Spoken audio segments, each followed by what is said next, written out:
Please be seated.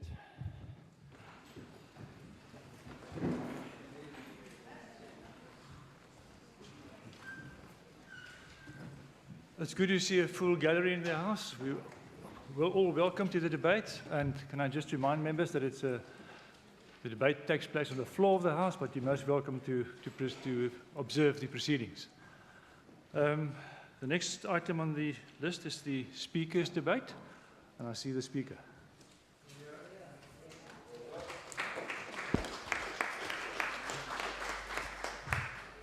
Good afternoon, and thank you, Mr. Deputy Speaker, honourable members, guests in the gallery, fellow South Africans. I'd like to welcome you today to what is the launch of the WCPP's initiative to set up the 16 days of no violence against women and children. I'm very pleased to see my male colleague across the way supporting the initiative. Thank you, Honourable Dianki. It is a Honourable Dianki, the rules of the order, it's non-partisan debate today, so let's keep it clean. I would like to, though, acknowledge each and every one who has taken the time to come out today, because the subject we're going to talk to today is a very important matter that is close to my heart. And my interest in the whole matter was piqued by a book I read by a young lady who I believe is a survivor. And many of you might have seen this book. It's called Exit. And it's written by a young woman, Ms. Griselda Groot, who is in the audience today. She's actually my guest of honor today. So Griselda, thank you so much for making the time. It is a story of adversity. It is a story of resilience. Her story is one that takes all of us to a place that I think very few people could ever imagine. And after reading her story, I realized the plight of those out there who don't have that voice. And I today, Griselda, would like to salute you for becoming a voice. Out of adversity, you have risen above. And just to give some context, Griselda was invited to speak at a two-day meeting of the General Assembly of the United Nations. And the opening line of the email that was sent to her, the invitation says, "As a survivor leader, it would be an honor to have you deliver a 5 to 7 minute speech alongside the United Nations President of the General Assembly." And I think that that is a huge achievement for someone who has come so far. So I salute you once again, my friend. I also at the outset wish to thank the Programming Committee Authority for scheduling this debate, because we know that 16 days of activism to end violence against women and girls in the Western Cape and in the rest of the country is an important matter.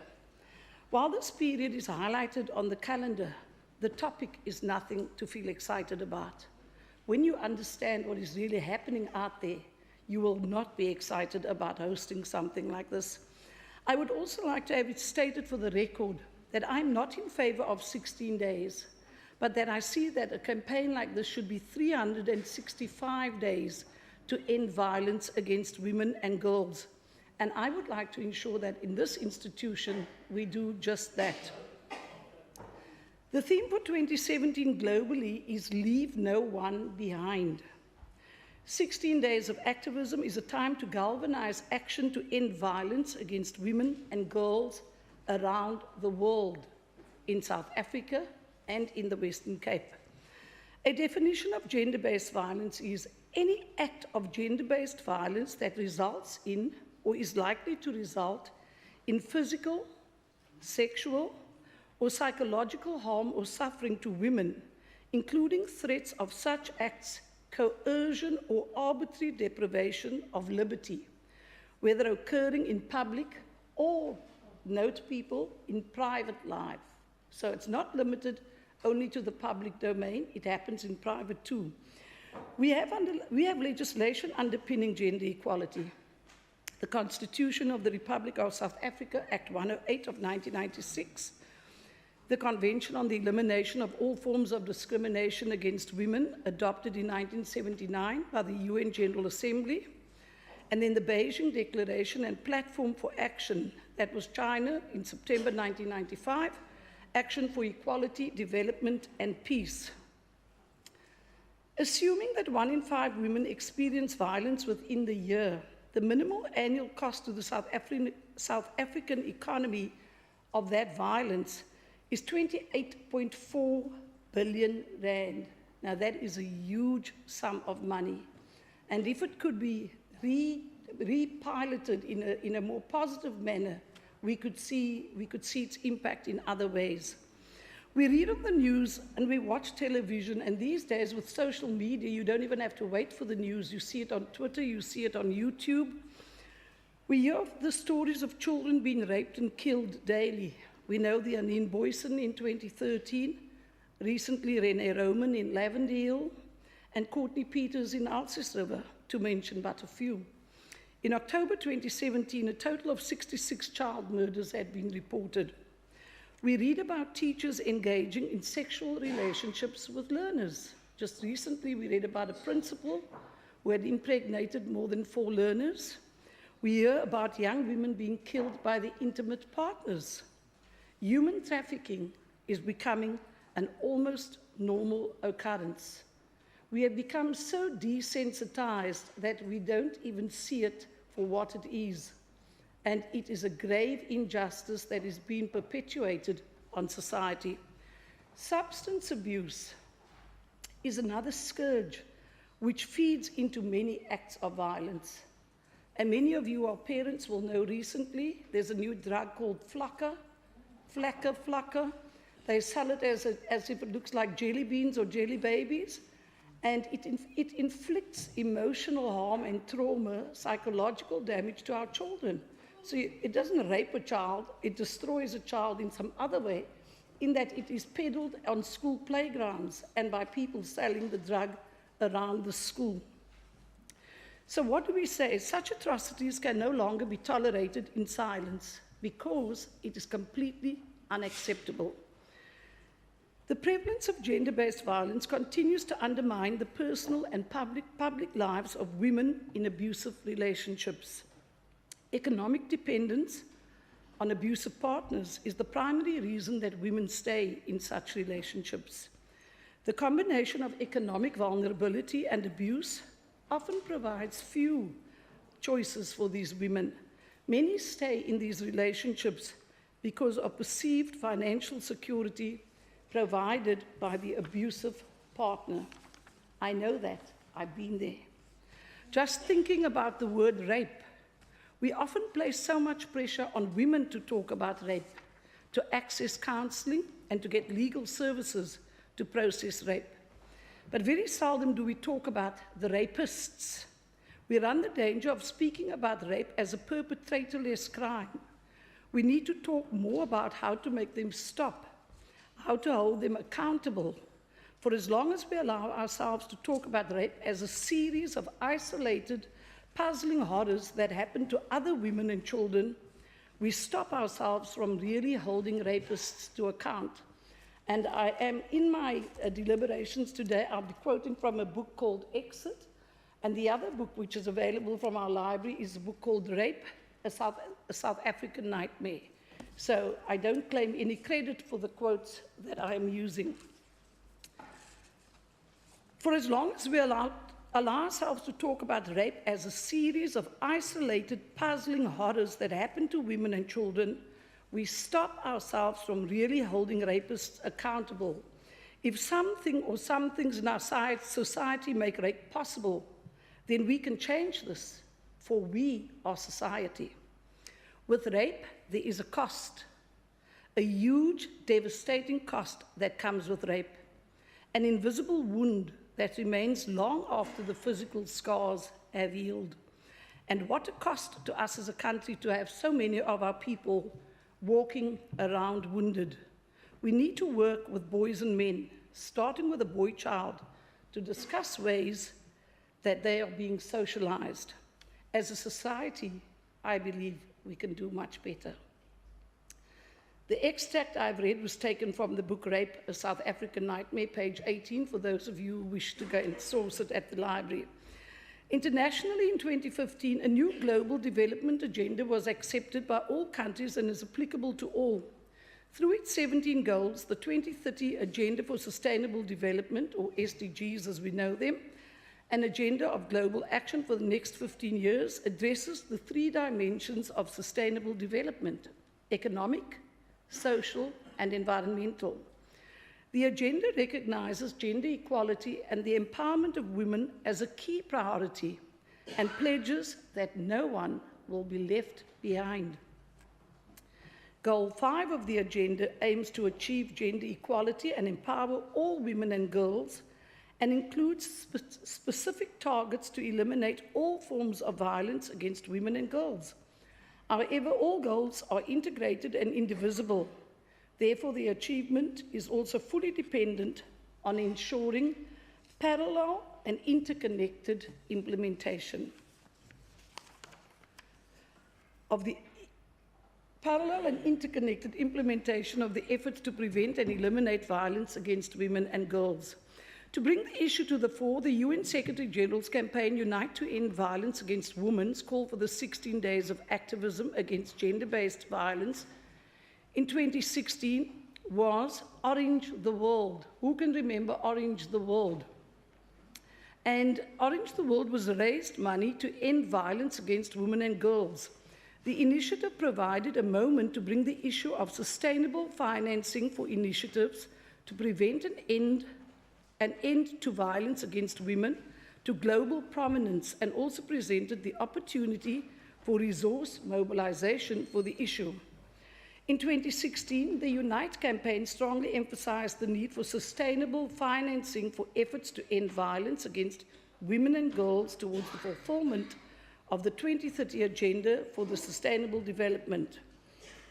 So, recognizing the unifying nature of one of the essential principles of the 2030 Agenda for Sustainable Development, the Unite campaign will celebrate this year's Orange Days and the 16 days of activism against GBV under the overarching theme of Leave No One Behind, ending violence against women and girls, while underscoring it commits towards reaching the most undeserved first. The actions will culminate in global mobilization to leave no one behind during the 16 days of activism against gender-based violence campaign, which kicks off from the 25th of November to the 10th of December. And I'm very proud that as an institution, we are leading the charge by launching on the 23rd as a pledge of our commitment to ensure that we reduce the impact. We can't stop it, but we certainly can reduce the impact. The Western Cape Provincial Parliament undertakes to be part of this initiative, as we not only participate, but we strive to keep in line with global themes. Another campaign which the members will be exposed to tomorrow at our follow-up event is the He for She campaign, which was created by UN Women, and that is the entity for gender equality and empower of women. It is a solidarity movement for gender equality, which provides a systematic approach and targeted platform where a global audience can engage and become agents for the achievement of gender equality in our lifetime. Excuse me. South Africa, with a population of nearly 57 million, has only 12,841 commitments. Now, if I could just ask our honourable members here today, if we added 42 commitments, we'd make a little dent in that figure, because 12,000 out of 57 million is a poor show, and I'm sure we can do better. Key priority areas for He for She include education, health, identity, work, violence, and politics. This requires an innovative, inclusive approach that mobilizes people of every gender, identity, and expression as advocates, and acknowledges the way that we will all benefit from this equality. He for She, the movement, invites people around the world to stand together as equal partners to craft a shared vision of a gender-equal world and implement specifically locally relevant solutions for the good of all humanity. People everywhere from all walks of life are working together to achieve gender equality. But it takes more. It takes you. Choose an issue to explore, learn more, and get involved. WCPP will commit to being part of this campaign, and hopefully our guests attending the tea tomorrow will commit by signing the pledge. Another campaign, Planet 50/50 by 2030, Step It Up for Gender Equality, asks governments to make national commitments to address the challenges that are holding women and girls back from reaching their full potential. Step It Up comes at a critical moment in time. The 2030 Agenda for Sustainable Development provides a comprehensive roadmap for the future of the people and our planet, and empowering women and girls is central to achieving the SDGs. Passing new laws or strengthening existing ones is one way to step it up. Other actions might include creating programs to eradicate violence against women and girls, encouraging women's participation in decision-making, investing in national and provincial action plans or policies for gender equality, creating public education campaigns to promote gender equality, and many more. Everyone has a role to play. I'll say that again. Everyone has a role to play to make gender equality a lived reality by 2030. Bringing the campaign closer to home, we in South Africa have a national development plan which speaks to economy and employment, economy infrastructure, environmental sustainability, and an integrated and inclusive rural economy. So what should our checklist for change be? Prevention strategies. How do we ensure that gender-based violence does not occur in our communities? Response. How do we respond and articulate responses to gender-based violence? Support. How do we support those who have experienced gender-based violence? And Griselda, I think your book is an example. It talks to how you coped without the support. Many times you were dark and you were, the part of the story that got to me was the only thing she saw was the light that said exit, if I recall correctly, and hence the name of the book. There are so many out there who do not have a voice, who can't speak for that support that they're not experiencing. Coordination. How do we work together to coordinate these issues? And then an important one is budget. How do we allocate financial resources? The monitoring and evaluation. How do we set out to ensure that we measure the impact and effectiveness of what it is we need to do? So we need to develop a framework to prevent violence against women. And I'm very pleased to say that I have the support of all the women legislators in this House, in that we have a multi-party Commonwealth Women's Parliament. It functions effectively. We're learning, we're busy with baby steps, but I think we are on the right track. And for that, I wish to say thank you to my colleagues for your contribution to all the work that we have done so far. One of the major challenges to prevent and end violence against women and girls worldwide is the substantial funding shortfall. As a result, resources for initiatives to prevent and end violence against women and girls are severely lacking. Frameworks such as the SDGs, which include specific targets on ending violence against women and girls, offer huge promise, but must be adequately funded in order to bring real and significant changes in the lives of women and girls. We could, Carol, Honourable Bierwinkel, gender-responsive budgets. The initiative could encompass strengthening the capacity of departments to incorporate a gender analysis in the planning and evaluation of revenue-raising measures and expenditure allocation at all levels. It could support strategies for women's participation in economic decision-making through their engagement in the budget process, improving the mechanisms used by countries to account for action taken on international commitments to gender and development, including CEDAW and the Commonwealth Women's Parliament, and also contributing to the achievement of international development targets. Being part of the Commonwealth Women's Parliament and having a branch established in the Western Cape, we can now position the Western Cape in the world by building safer communities, protecting women, the girl child, the boy child, all children, and our youth. The International Conference on Women and the Changing World of Work, held in Cape Town in August 2017, concluded with some critical agreements. Economic justice starts with ensuring that resources and strategies adequately suit women's needs. This includes government providing gender-sensitive budgeting, girls' education, a key priority, and research for evidence-based policies and laws. And institutions need to provide financing and support. Civil society and business needs to provide support through partnerships, and training for women entrepreneurs needs to be provided. The economic impact of gender-based violence is too costly to ignore. It's not just about highlighting the problem and challenging attitudes. It's about exploring how established processes and structures can be adapted to reduce violence. The emphasis should be on bringing lasting systemic change by mobilizing everyone. And for that is actually the reason why I am so grateful to have so many guests in our gallery. It shows your commitment to wanting to make a change and to wanting to stop and end gender violence.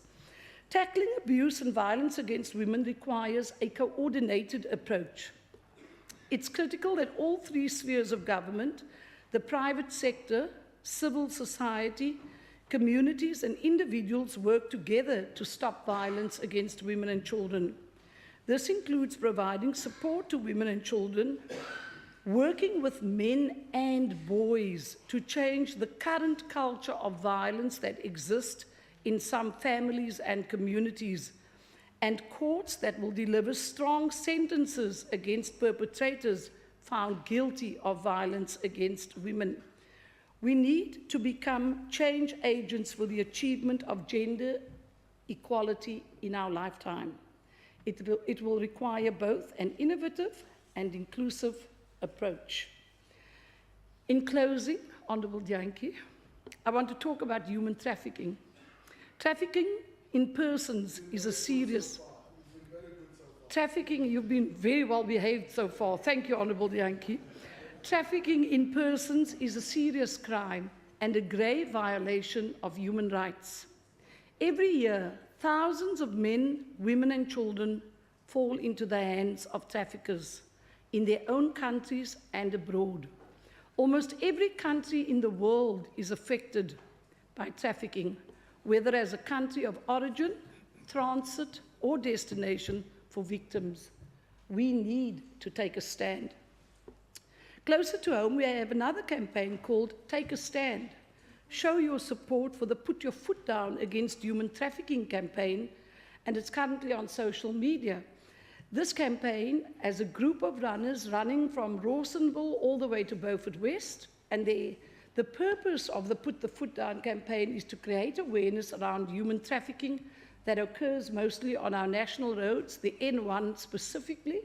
And I do know that they've managed to secure a big trucking company that will, instead of using the trucking name, they are actually going to use a decal talking to human trafficking. It happened last year, and we have been asked to partner in some way with them in the Put Your Foot Down campaign again this year. You can go to social media, you can ask your friends and family, you join in, you put a post, you put a picture of your feet on the Facebook page, and it said, sit your foot near, and in that way you will be pledging and showing your support. Before I get to my closure, I would like to quote Griselda from your book. As a survivor, Griselda says, Ms. Grootboom says, I feel that organizations working to eradicate human trafficking are bringing out more information about the societal scourge, but are not necessarily pushing for change at all political and social levels. Organizations and governments are called upon to act forcefully and sustainably to eradicate the cause of this abuse, close quote. And I join you in saying we must stop human trafficking. I am pledging my commitment as the Speaker of the Western Cape Provincial Parliament and as the President of the Commonwealth Parliamentary Association to say Enough is enough. Let us rekindle the spirit of Ubuntu. Let us revisit the culture of your child is my child. Let us go back to it takes a community to raise a child.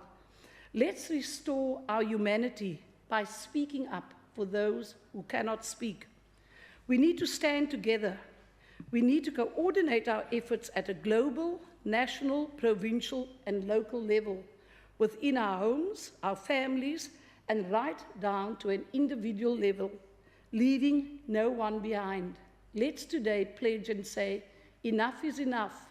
We will not see any more women and girl children being brutalized. I thank you, Deputy Speaker.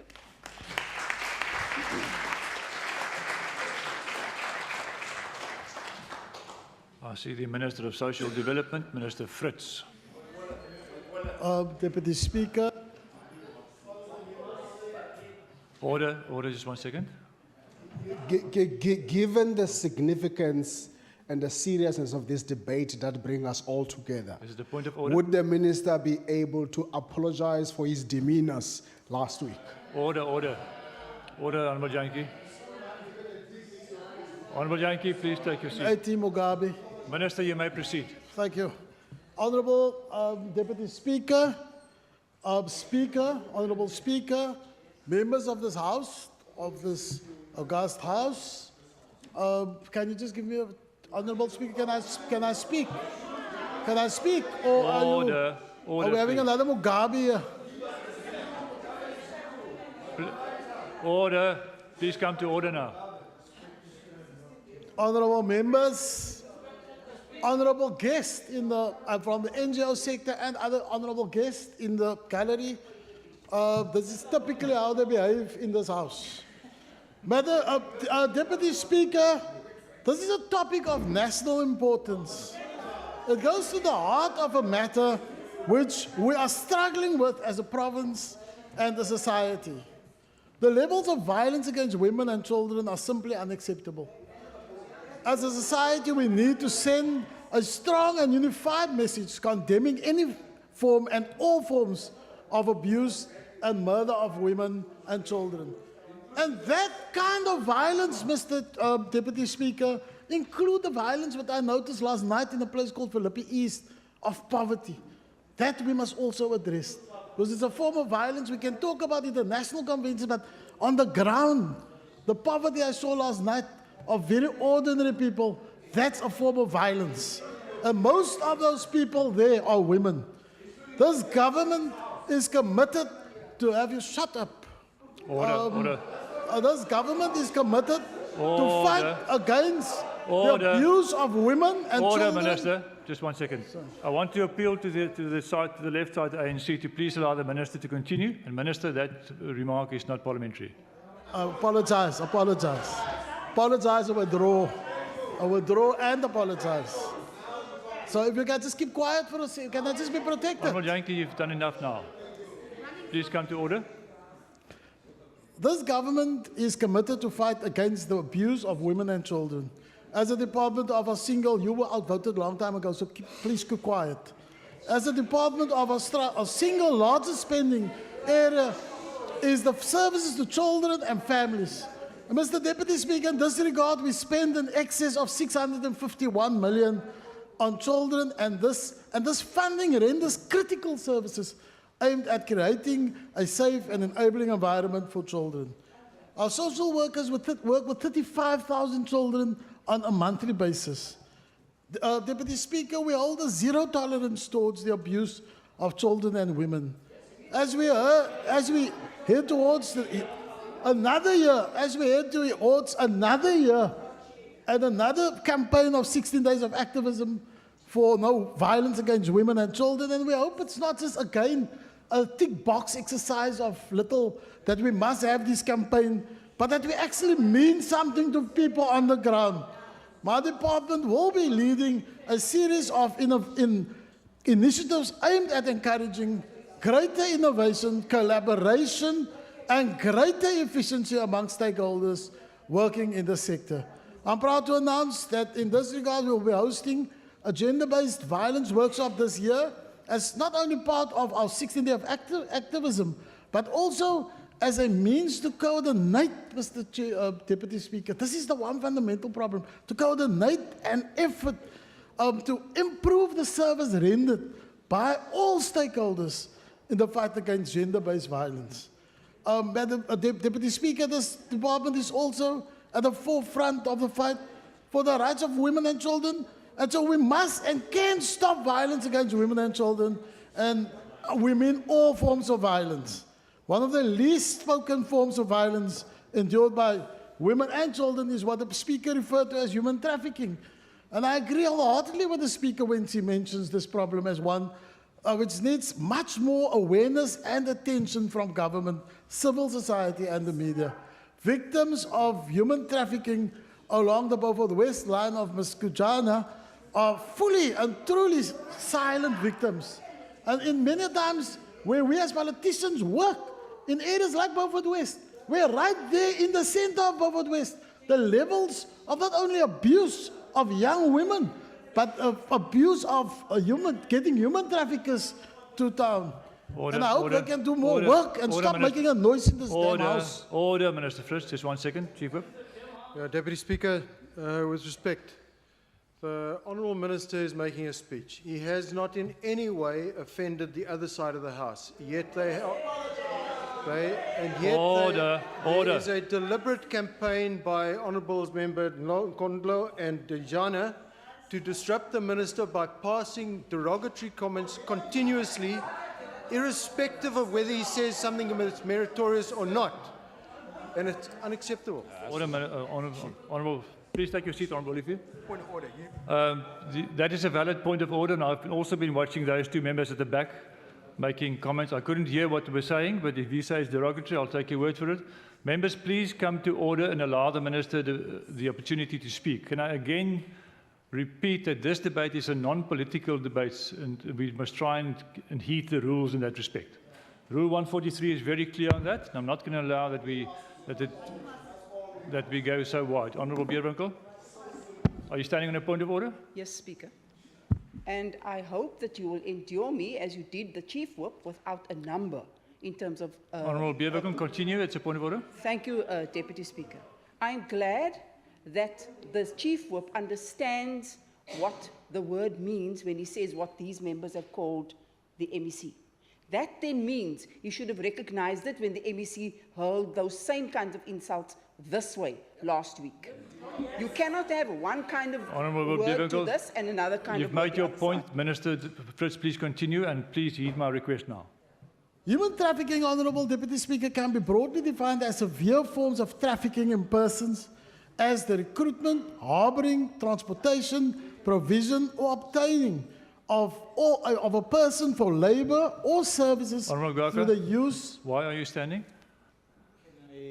Ask if the minister can take... Minister, are you prepared to take a question? I don't answer Mugabe's. He's not prepared to take a question. Please take your seat.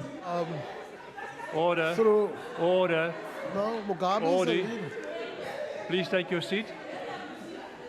What did you say? Through the use of Minister. force, Order. fraud. Order. Order, please. Order. Honourable Ace. Honourable Deputy Speaker. I can't hear. Your own members are making a noise. Honourable Deputy Diana. Speaker. I'm listening. Honourable MEC's been saying Mugabe all the time. Now, what's wrong with him? He's trying. He must just keep to his speech. Yes, he was referring to you. Yes, please. I'll take the point. Honourable And he was Fritz, referring to this honourable member. please refrain from calling members by name like that, He's an African leader. and come to order and deliver your speech. Yeah, wow. Order. Honourable Magoka. Deputy Speaker, I don't want to generalize, because he didn't generalize. He referred to me that he cannot answer a question from Mugabe. And my name is registered in this legislature. Yes, Honourable Fritz, I'll take your point. Honourable Fritz, take your seat. When you refer to members, refer to them by their real names. Honourable, yeah, thanks. Please continue. Thank you. Speaker, this year I personally led a campaign with my department for Human Trafficking Awareness Week. And Human Trafficking Awareness Week ran from the 2nd to the 6th of October 2017. And saw me commemorate the period, joined by our key specialist NGO partners, which I really want to say thank you for the work they're doing to lead a silent protest on and along the St. George's Mall within Cape Town to raise awareness about the dangers of human trafficking. South Africa continues to be a source of transit and a destination country for victims of trafficking. Criminal traffickers are increasingly becoming organized crime syndicates, and that's what they are, and use deceptive means to potentially abduct and traffic adults and children. The latest statistics I could draw on show that nationally the Social Development Department has dealt with only 220 cases of human trafficking in 2016. The number is clearly, low and highlights the difficulty in detecting the form of crime. My department continues to warn the public, especially parents, to be extra vigilant. Parents should know where their children are at all times, and more importantly, who their children are interacting with, specifically on social media. We have seen now a number of cases where through social media and Facebook, children are lured and they absolutely disappear. And I think we must really, as all members in this House, has a responsibility for that. As a province, we have also dealt with cases of trafficking, including a case last year of 5 young boys from KwaZulu-Natal who had been recruited and deceived into traveling to Cape Town under the impression or false guise of having secured places at a top soccer academy in Cape Town. More recently, in August this year, the department intervened in a case of a 22-year-old woman from Gauteng who was trafficked to Cape Town by saying there's this amazing job, and when she arrived there, she was forced into sexual prostitution and exploitation. Given the complex and underground nature of trafficking, reliable statistics are difficult to come by, especially for children. However, research conducted in the trafficking in persons in the SADC region baseline report in 2016 shows that poverty and unemployment are viewed as the primary push factors behind the trafficking of persons in South Africa. This is why criminal syndicates have exploited these two factors to lure victims into arrangements which entraps them at the end. To combat human trafficking, Deputy Speaker, the Provincial DSD is a member of the Western Cape Provincial Trafficking Persons Task Team. This sees us work closely with our partners in the South African Police Services, the Hawks, the National Prosecuting Authority, the International Organizations for Migration, and specialist NGOs which we fund to render services.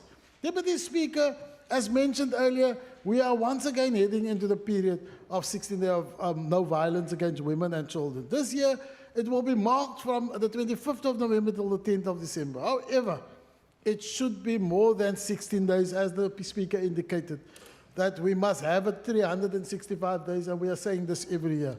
I've always maintained that our awareness initiatives and interventions as government should happen every day of the year. This is why the DSD has allocated just over 27.7 million for shelter services under the Victim Empowerment Program.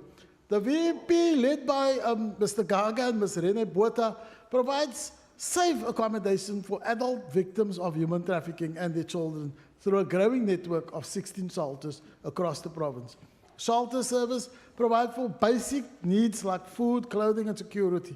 The victims can also access psychological support and other needed services like medical and legal assistance and skills development to enable economic empowerment. And many times, Mr. Deputy Speaker, the ability to be able to get to a place where one can report these instances for a victim, that becomes important in most cases. However, Deputy Speaker, the fact remains that the government cannot fight this battle alone.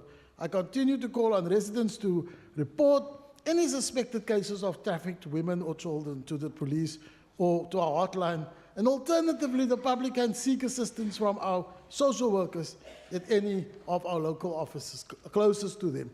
We can end the scourge of human trafficking and women abuse and honor our women and children over the 16 days of activism if we work better together and not in the other Mugabe style. Thank you.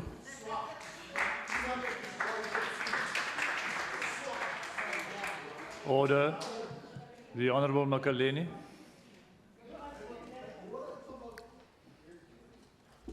Thank you, Deputy Speaker. The abuse of women and children is still a big problem in the Western Cape. Too many false victims every day. These excess levels concerns many about the future, as even the father of our nation, Nelson Mandela, viewed children as a treasure and our greatest asset that should be treated with care. The research indicates that as many as a third of women are raped in their lives. These reports further highlights babies as young as 3 weeks are molested, raped and murdered, as was 14-month-old Lindo Kuhlekota of Khayelitsha, and 18-month-old Jeremiah Reiters of Kensington was raped. Many others illustrate the extent of the challenge that faces Western Cape people. On the 20th of November, UNICEF celebrated World Children's Day with a call for the children to participate in the hashtag Kids Take Over campaign, which encourages them to be more proactive. UNICEF observed that worldwide there are around 15 million adolescent girls aged 15 to 19 that experience forced sexual intercourse or other act in their lifetime. This debate is timeless in this legislature, as this Saturday, the 25th of November, is the commencement of the annual 16 days awareness drive. Let all unite to fight this scourge. The epidemic goes against all that we fought for in the past. It reportedly takes place against the backdrop of unprecedented global outcry against the magnitude of sexual harassment and other forms of violence women suffer every day. It is a worst form of exploitation and repression of children and women, the defenseless and vulnerable in our society. Let us join UN Women, who encourages all to leave no one behind and end violence against women and children. Let us all wear the color orange to also visibly show our opposition to violence against women and children. Mrs. Phumzile Mlambo-Ngcuka says, there are many ways to prevent violence in the first place and stop the cycle repeating. The story of young Noluvo Swelindawo, who was found dead in December 2016 near Khayelitsha, is still fresh in our minds. She was murdered simply because she is bisexual. I also commend South African Police Services for its hard work to apprehend and have perpetrators convicted, but we want more to be done. Today, young women and girls are victims of human and drug trafficking. They are coerced to hide drugs in their bodies, not only in violation of their human dignity, but also exposing their bodies to health risks and dangers. According to Victims of Crime Survey 2015-2016, the Western Cape leads with fear of crimes. Almost half of households avoid going to open spaces or parks, allowing children to play in their areas and allowing children to walk to school. Their human rights are violated in the most horrific manner. I have argued before that the lukewarm approach by the DA-led government does not assist in this onslaught against many innocent and vulnerable people of our province. It lacks decisive leadership to champion the fight. The provincial government initially refused to institute the inquiry into women and children's killing, claiming lamely it is too expensive. What can be more expensive than the loss of innocent lives? One life taken is too many. The still outstanding establishment of the Children's Commissioner is taking too long. It includes attempts to change the Western Cape Constitution, and other forms of delays are employed.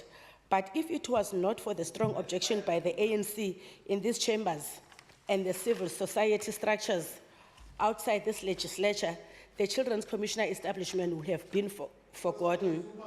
In the meanwhile, poor women and children are daily victims of senseless killing. It is high time for women everywhere, like in communities, organizations, churches, and business, to stand up, unite, and be counted.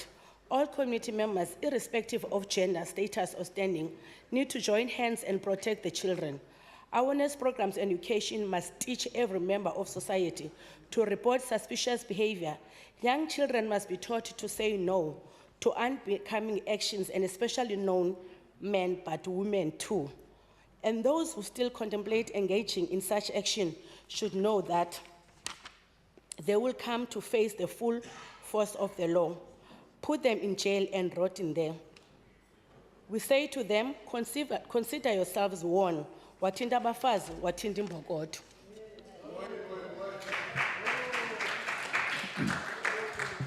Die agbare Lorraine Botha. Orde, sy kan self kole gooi. Jy's nou al so warm teen die tyd van daai kolle.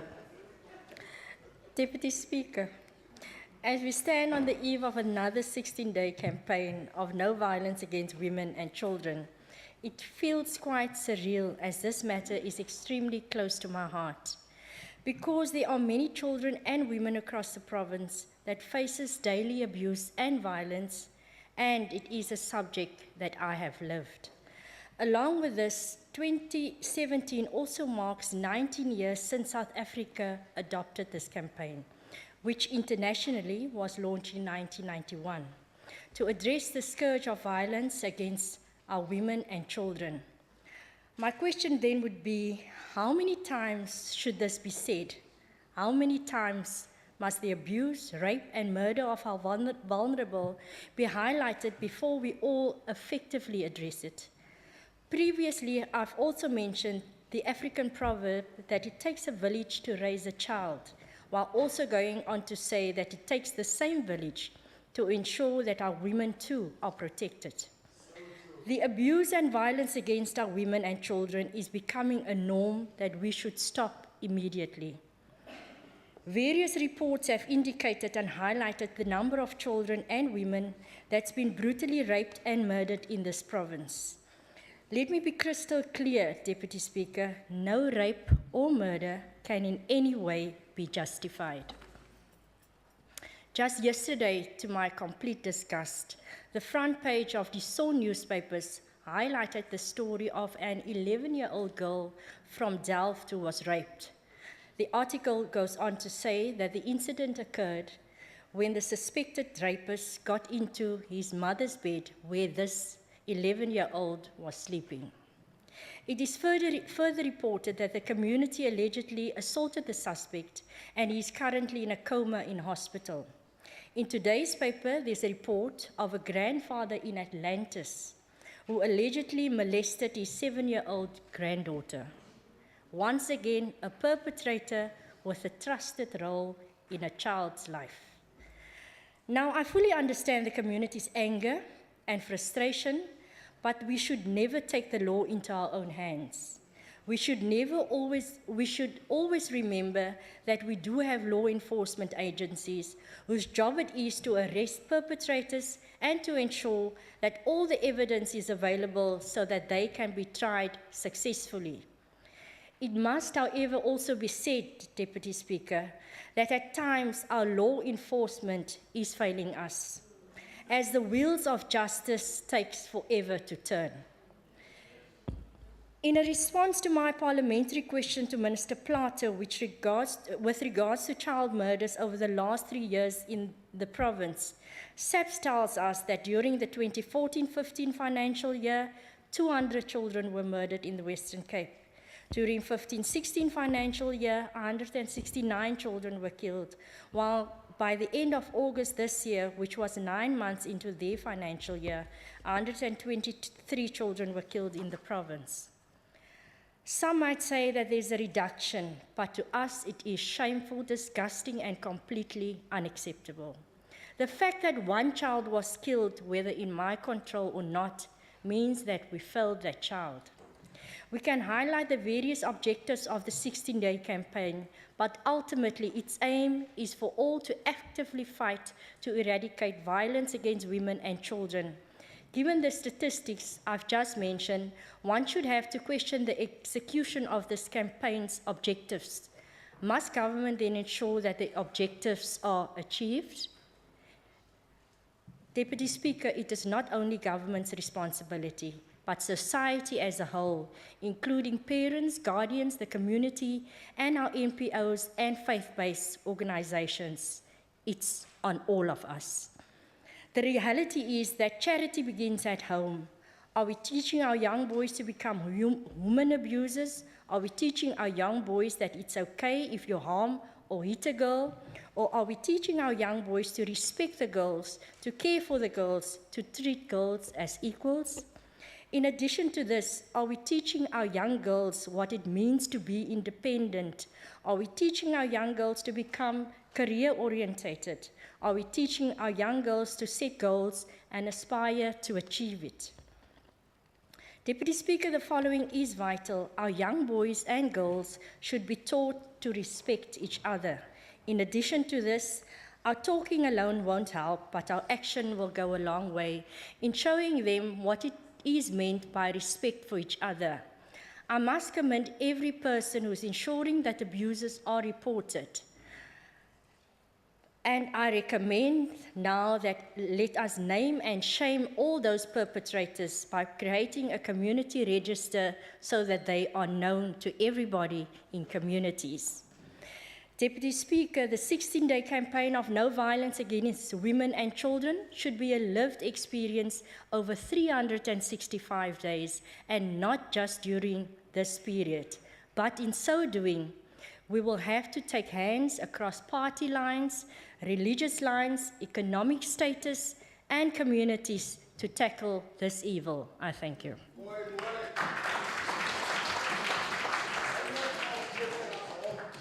The Honourable Olivier.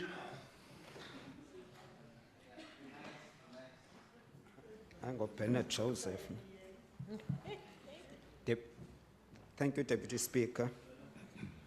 Speaker, I support the present call made by Recovery Addicts Alcohol Empowering Lives of Sober Living Farm in Worcester to Premier Helen Zille, giving her 10 days to institute a commission of inquiry into the scourge of drug abuse in the Western Cape. I challenge you, Speaker, today, likewise, to support this call, combined with gang violence, probe, and killings of our young people. This will be a clear indication that the DA-led legislature and government is serious about protecting the plight of women and children in this province. Chapter 2 of our South African Constitution contains the Bill of Rights, which stipulates the rights to life and children's right, among others. Yet our people, there are people who find it easy to abuse those rights unashamedly. Our justice system should not let them go free and roam around in streets with no sense of repentance on their side. The ANC long acknowledged the triple oppression suffered by women under apartheid, namely sex, color, and class. After 23 years of democratic rule, it is regrettable that our society still faces challenges. All peace-loving people in this province must stand up together, take a stand, and confront it with the vengeance that was displayed during our fight against apartheid, minority racist regime, and injustice. Men should learn from the humble life of our President, O.R. Tambo, the longest-serving ANC leader under the trying times in the history of our organization, a God-fearing, noble leader who lived a life free of abusive tendencies and roughness. During his centenary birthday year, we should emulate his character and values of selflessness, humility, and love.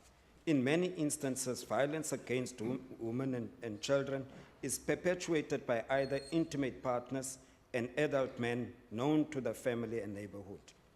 In the South African Police Service 2016-17 financial year, 3,478 women and children were murdered, of whom 2,639 were women, 574 boys, and 265 girls nationwide. It was reported that Cape Town still saw a 40% increase in murder and rise in other crime in the past decade. And in the main, the victims are largely women and children. The total of almost 50,000 sexual offenses was recorded by the police, down from almost 52,000 the year before. The majority of the sexual offenses recorded were rapes, followed by sexual assault. This is unacceptably high. It must start with all men who stand tall and denounce any form of abuse. We say genuine men don't hurt women and children.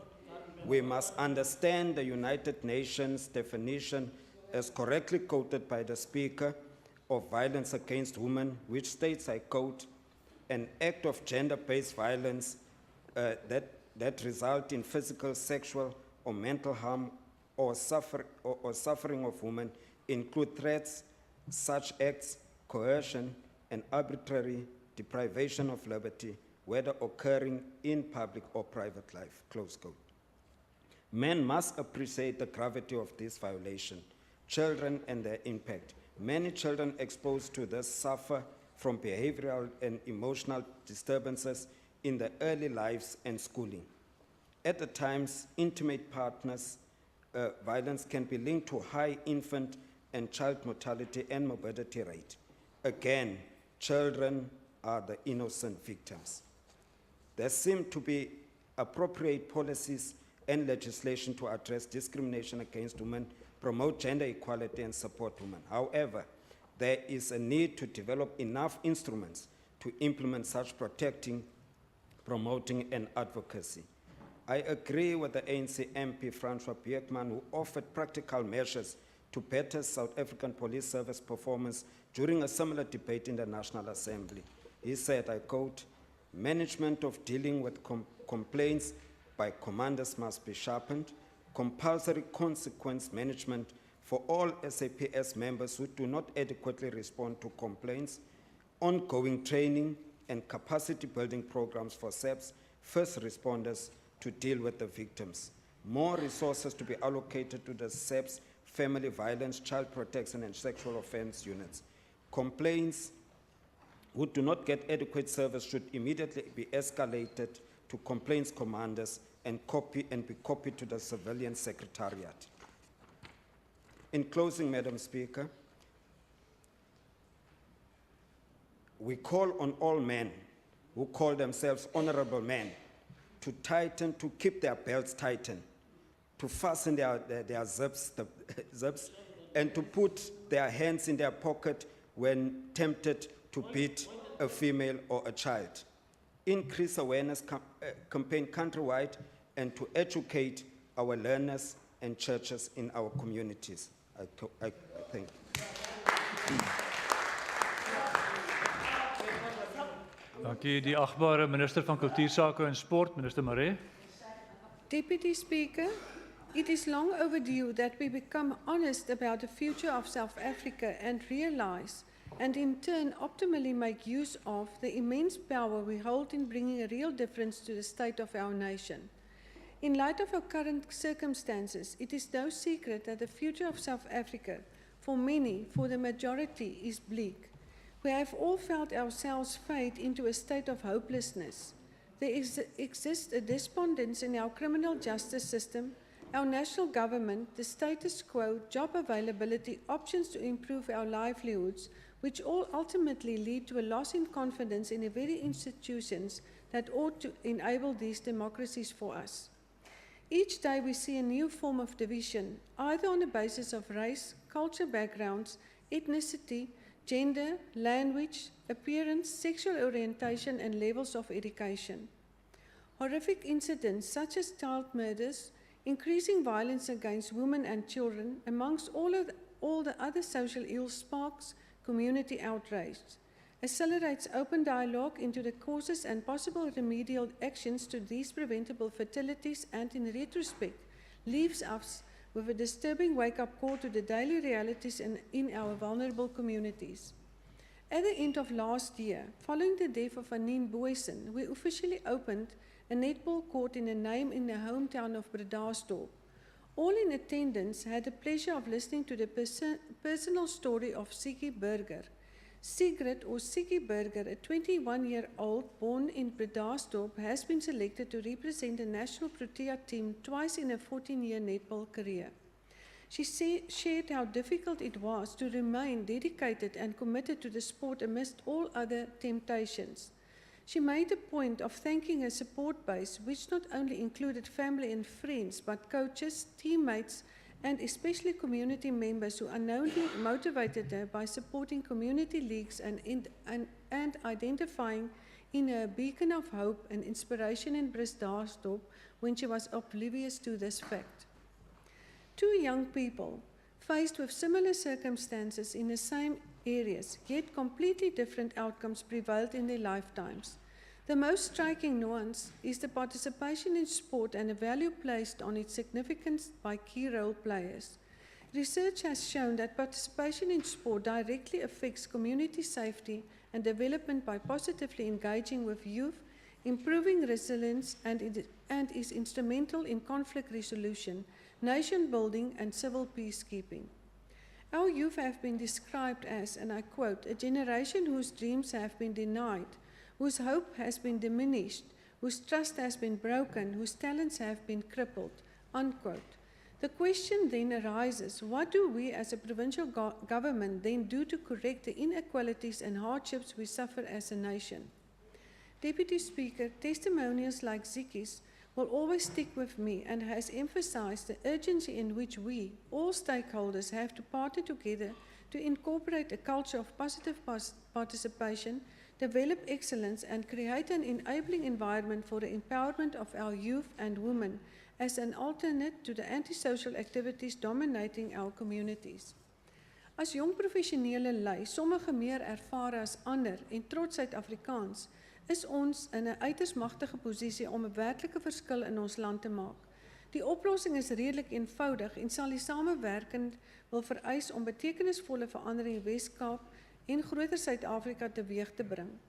Die oplossing is om 'n nuwe prentjie van die toekoms van Suid-Afrika te skets, sodat ons jeug en nasie weer kan droom. Ons moet vertroue versterk en nuwe hoop inspireer. Die rol wat ons moet speel is nie net om die samelewing weer te bevry nie, maar om die gemoedere van die samelewing te bevry. In teenstelling met die algemene geloof moet ons verstaan dat ons nie 'n land in gevaar is nie, maar eerder 'n land met potensiaal.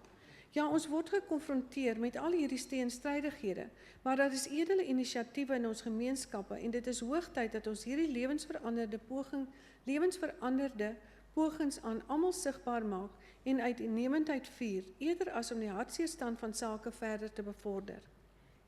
Die Wes-Kaapse regering het aansienlike vordering gemaak om 'n bemagtigende omgewing te skep vir die bemagtiging van ons jeug en vroue en my kollegas het die verskillende inisiatiewe, programme en vennootskappe genoem wat geleenthede vir almal skep.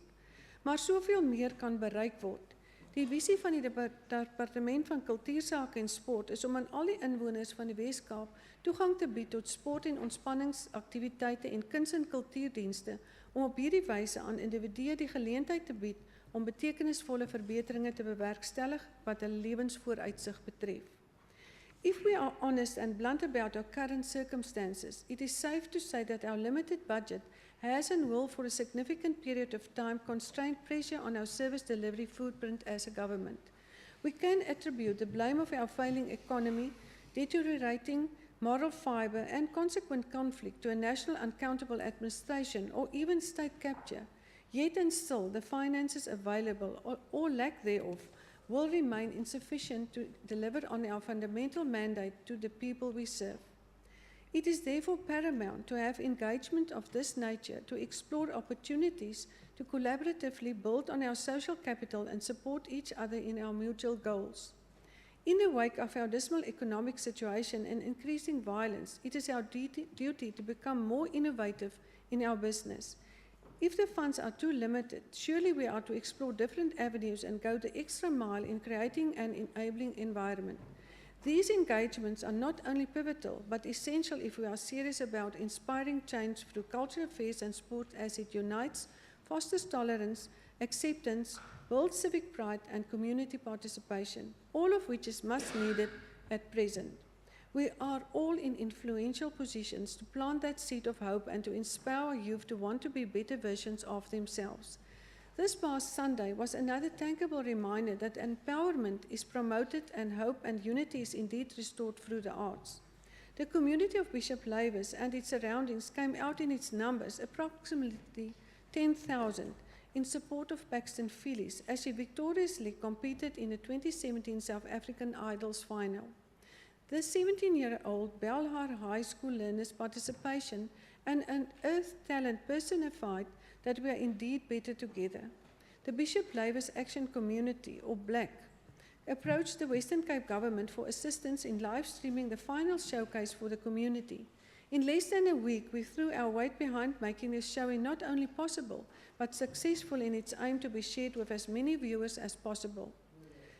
At 1700 hours on the day, an overwhelming spirit of celebration and community filled Lavis Park, notoriously known for violent warfare, as thousands from different walks of life, both young and aged, come together and wholeheartedly supported one of our own. Even for a few hours, hope was restored in Bishop Lavis, and the province at large at peace, unity and pride fell on the Cape Flats. Creating platforms to identify and showcase the remarkable talents from our very own backyard goes a long way in rebuilding a once broken society in a way that little else can, and inspires not only hope, but a promise of a better future in which violence against women and children are drastically reduced. Paxton has undoubtedly made us immensely proud, and together with the 2017 Voice winner Craig Lucas from Elsie's River and Denise Marie from Heidelberg, who is currently representing South Africa at the World Karaoke Championships in Finland, have demonstrated that more resources needs to be directed to creating an enabling environment in which unfound artists can flourish. In celebrating and promoting the self-determination and triumphs of our emerging artists, we then uplift our communities and allow residents, especially our younger generation, to dream of a better future and aspire to make constructive decisions in the same way the positive role models have by leading by example. It is pivotal for us to increase trust, social inclusion, quality education, and confidence in the human spirit to contribute to the enrichment of our communities and the well-being of the South African condition, in which we have 365 days of no violence against women and children, as there would have been a significant mindset shift amongst all, and not only women and children, but the men and boys of society as well. Empowerment then becomes a priority. I thank you. The Honourable Christians. Deputy Speaker, it is an honor to participate in this debate today. No violence against women and children is an important debate. Still, shockingly, we hear many stories about abuse of our women and children. We'll never forget that the names of Courtney Peters and Stassa Arends, Jeremiah Reiters, and this 2-year-old girl in May month in the papers from Kailicha that was raped by her own father, 25-year-old.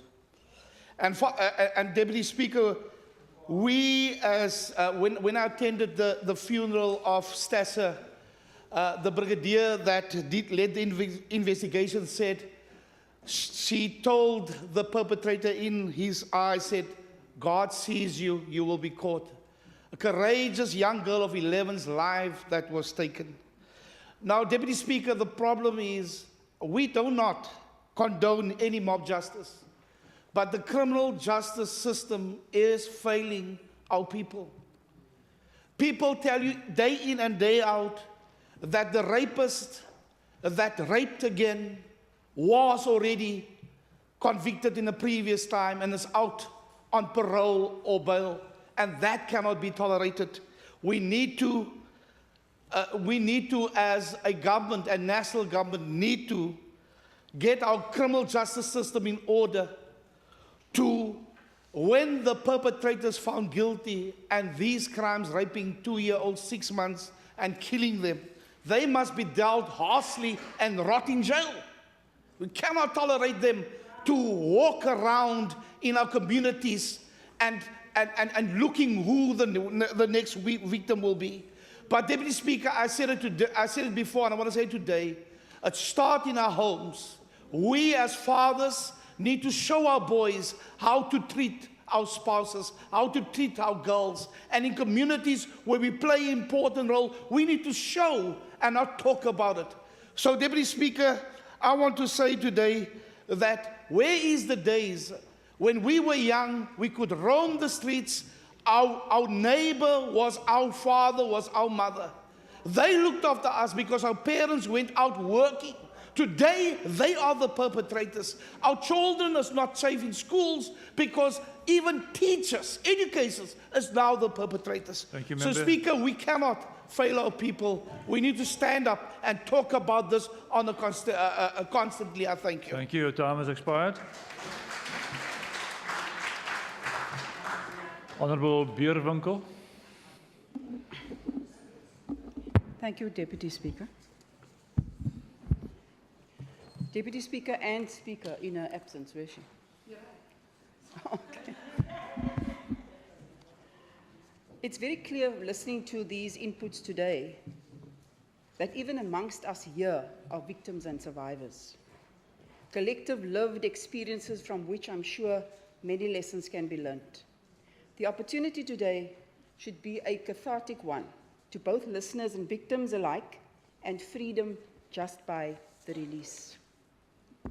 Maya Angelou, a famous author of I Know Why the Caged Bird Sings, said, "Do the best you can until you know better.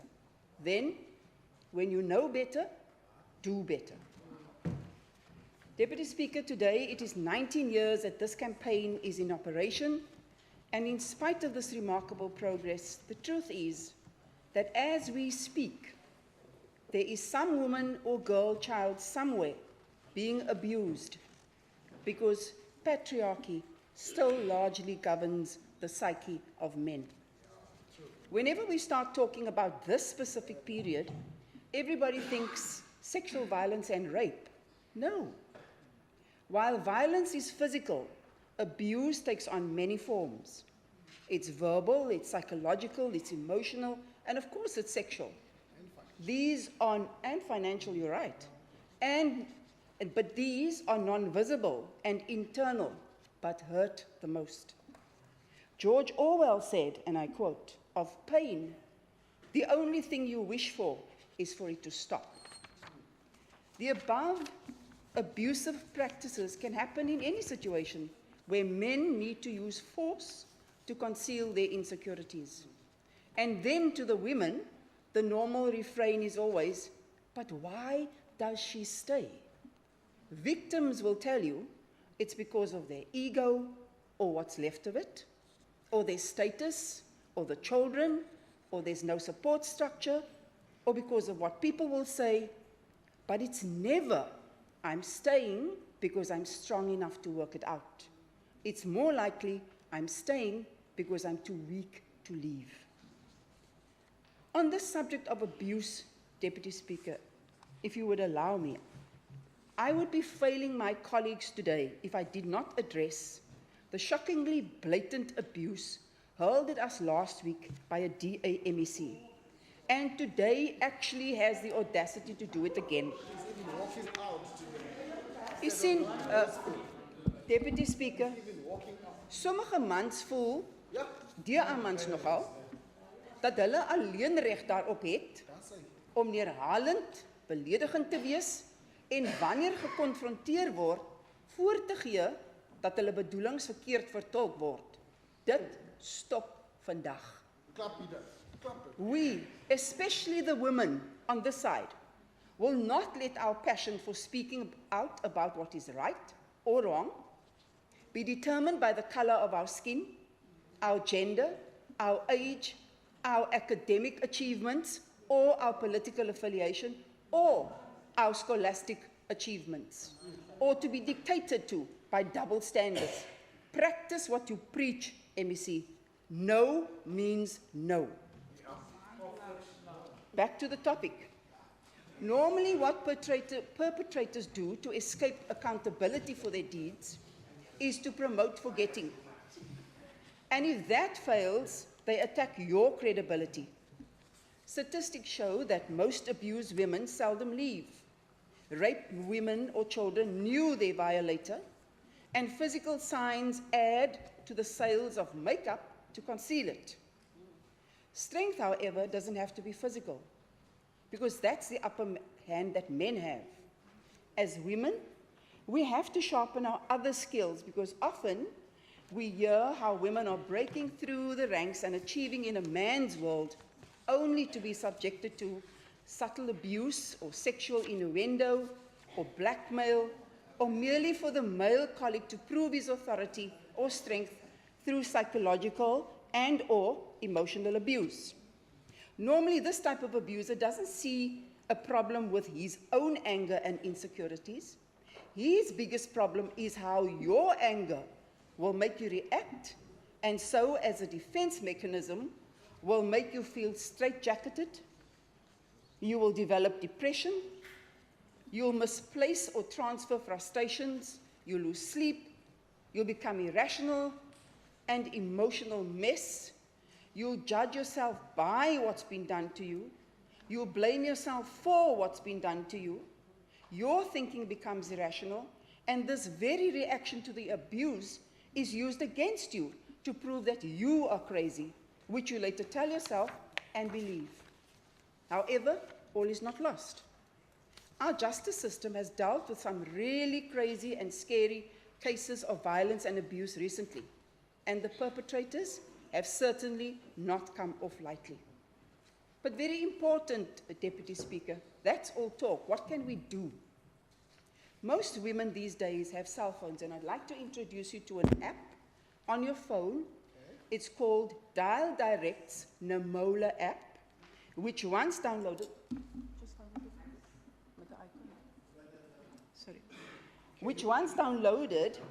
will share your GPS coordinates with a 24/7 response call, and a 90 seconds callback commitment is guaranteed. I tested it, it works. What else can we do? We can hold this provincial government to account for root causes of poverty, hopelessness, gang violence, drug abuse, and the poison that the minds of the youth. We can put added pressure on provincial government to put safety nets in communities and appoint more social workers. Deputy Speaker, we are also aware of a very long letter that's addressed to the Premier regarding gang, youth rehabilitation, job creation issues. We hope that she will attend to it. We can support government programs that speak to the eradication of this phenomenon, such as the above app I've just spoken about, introduced by Minister Susan Shabango in Parliament. We can ensure that victims are treated with dignity and privacy at SAP's offices. We can assure that victim support rooms are private and conducive and adequately furnished. We can reinstate community values of Ubuntu. We can support other women going through difficult times. We can support survivors until they're strong enough to make it on their own. Increase awareness at schools and at every community organization. Maybe your time has expired, but just finish off. Can I just finish Yes, with the you last can. piece? Last sentence. Finally, Deputy Speaker, allow me to share some motivation gems. Survivors, it's a long sentence, Maya. Survivors of violence and abuse are recognized by their courage, because when all else goes silent, they step forward and share their truths, so that others can know that they're not alone in their struggle. Knowing when to walk away is wisdom. Being able to do so is courage. Doing so with your head held high is dignity. Get out while you can. Thank you, Member. The Honourable Wenger. Thank you, Honourable Speaker. The 16 days of activism to oppose violence against women and children is quite simply not enough, because when our children and our women suffer, society suffers.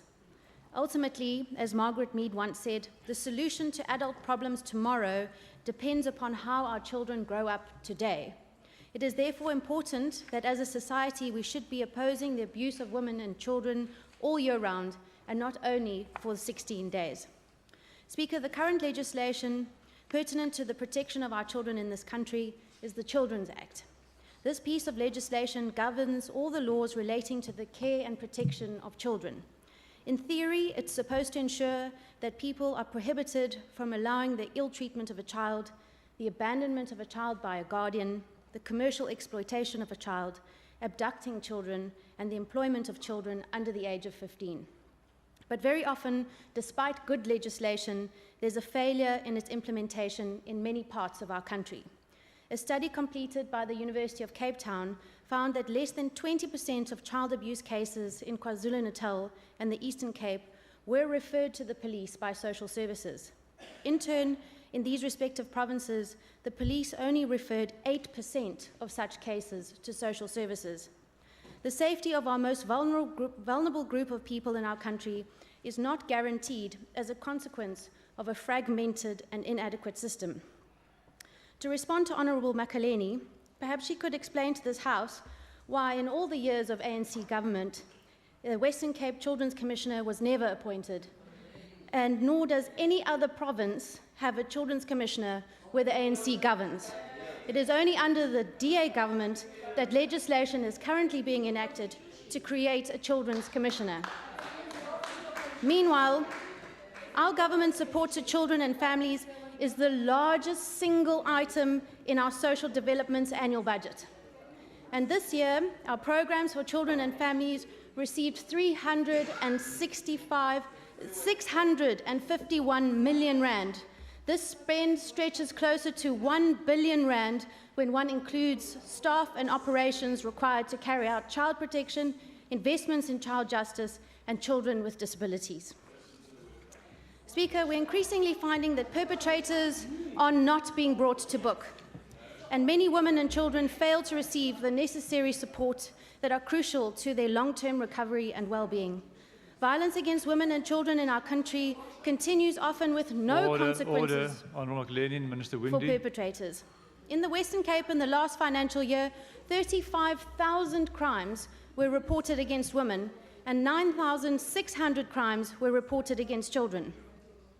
In 2010, South Africa's first comprehensive legislation on human trafficking was promulgated, which among other things seeks to implement South Africa's international obligations with respect to this problem. The Act is intended to give effect to our country's obligations concerning trafficking of persons in terms of these international agreements, to provide for an offence of trafficking in persons, to provide for penalties, and for measures to protect and assist victims of trafficking in persons. It is also intended to prevent and combat the trafficking of persons within our borders or across our borders. But let's look how well this Act has been implemented. I asked the police whether any arrests have been made in terms of the Prevention and Combating in Persons Act in our province since it was assented to in 2010. I was told 2010, 0. 2011, 2. 2 convictions, fined 6,000 rand each or 1 year imprisonment. 2012, 0. 2013, 2. Convictions who are on bail pending appeal. 2014, 3. Currently in court from the Milnerton Police Station, and 2 accused from Woodstock Police Station who absconded. 2015, 2 accused. 1 received a 15 years imprisonment, and the case was withdrawn. 2 accused at Goodwood, which the case has now been postponed, and another one at Kwanakatula, case withdrawn.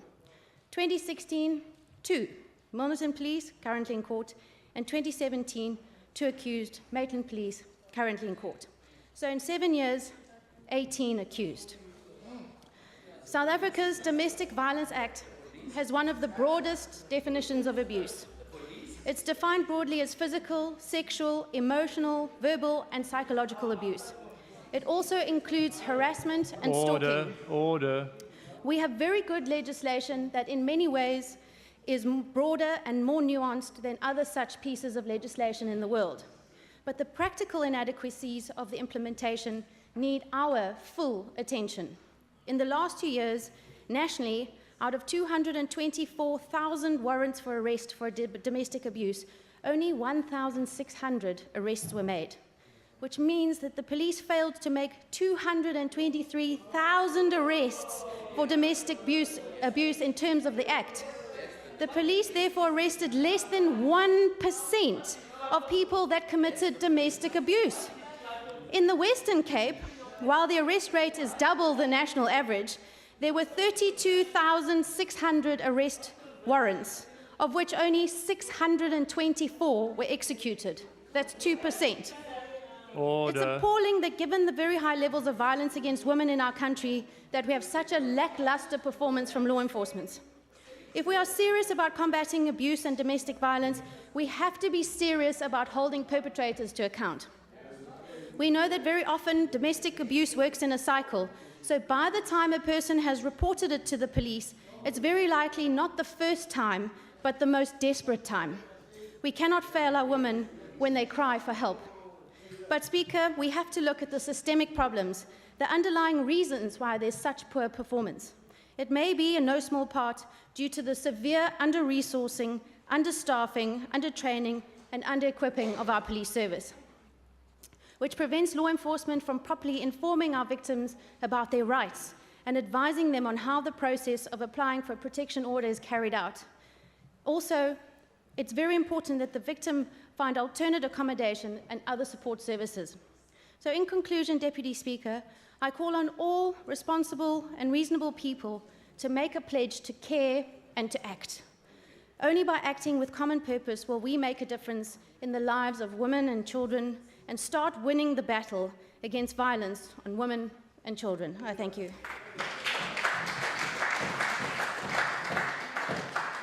Order the Speaker to reply to the debate.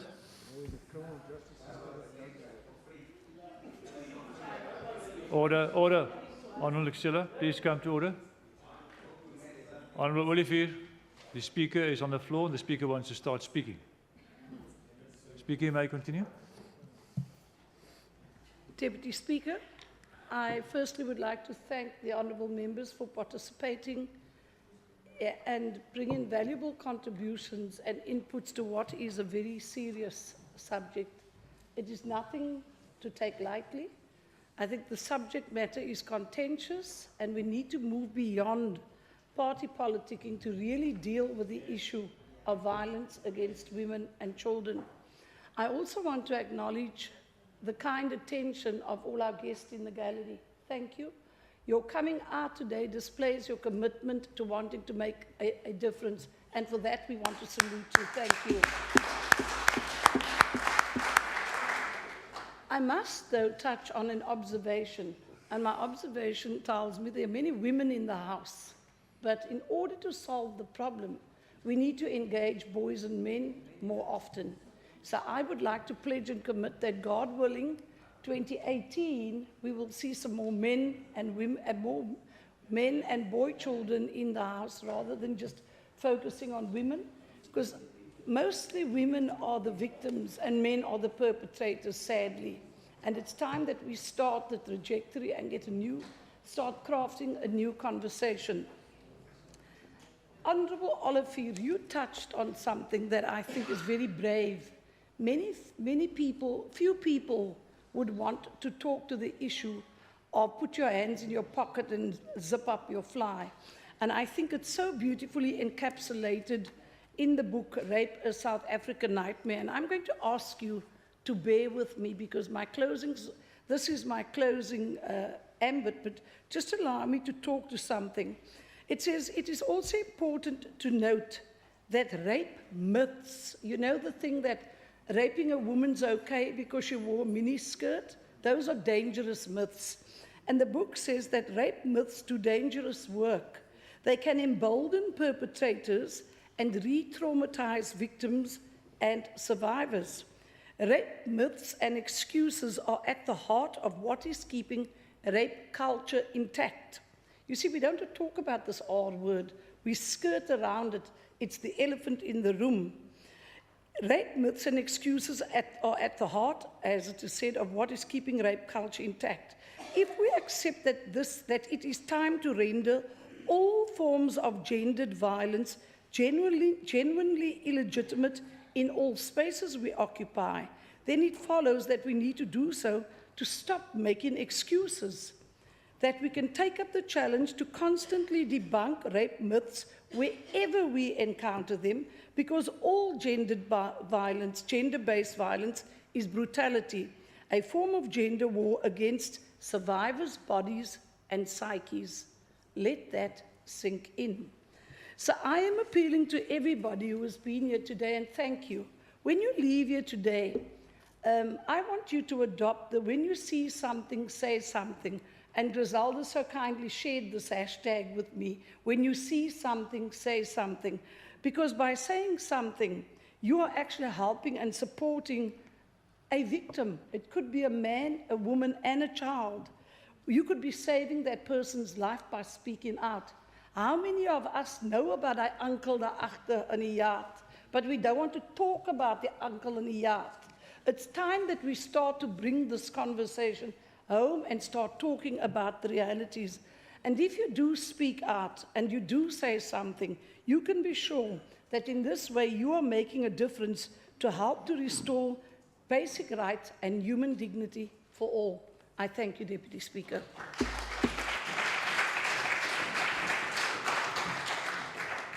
Order. That brings us to the end of this debate. Before we adjourn, I just have to announce that the election of the CWP Western Cape branch executive that was meant to take place now, immediately after adjournment, will not take place now. It will be rescheduled on a different date. The House is adjourned.